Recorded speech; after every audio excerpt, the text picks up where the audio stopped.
TJ here, going solo for a weekend edition of Michigan Conservative Roundtable. Thanks for watching, everyone.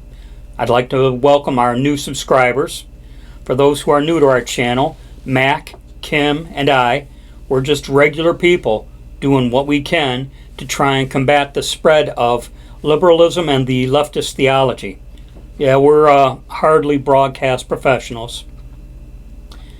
So back in May, late May, a woman was driving through Fredericksburg, Virginia with her child when they were attacked by a mob of BLM protesters. She called 911. The 911 operator responded with, "We can't do anything, ma'am." Of course, she was shocked to hear this, and after a brief back and forth dialogue, the same 911 operator would tell the woman, we would suggest you call City Hall and let them know about your frustrations. Yeah, assuming she survives. By now, everyone's heard of the St. Louis couple who could very well be facing charges for standing their ground on their porch with weapons drawn, facing off with BLM protesters who had broken down a gate and trespassed onto their private property. The other day on Drudge, I saw a link to a news article about a husband of a Los Angeles district attorney by the name of Jackie Lacey. He was going to be charged with pointing a gun at Black Lives Matter members who were demonstrating outside their home. And they say outside their home. When I looked at the video, it looked like they might have been on their porch. And now, in Minneapolis, a few days back, Minneapolis police are advising residents of the city, be prepared to give up your cell phone and purse if approached by robbers. Do not argue or fight with the criminal. Do as they say. Allow me to rephrase. Just be a victim.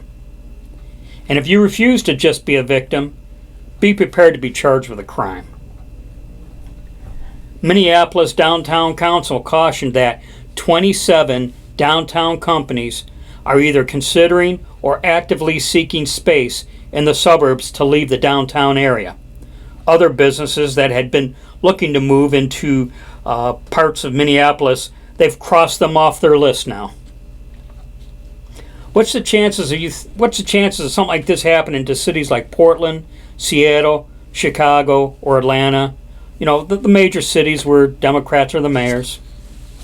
On the right scoop, I saw an article, and it contained a video of a guy driving a truck in Portland, Oregon. He was chased down by a guy on a motorcycle.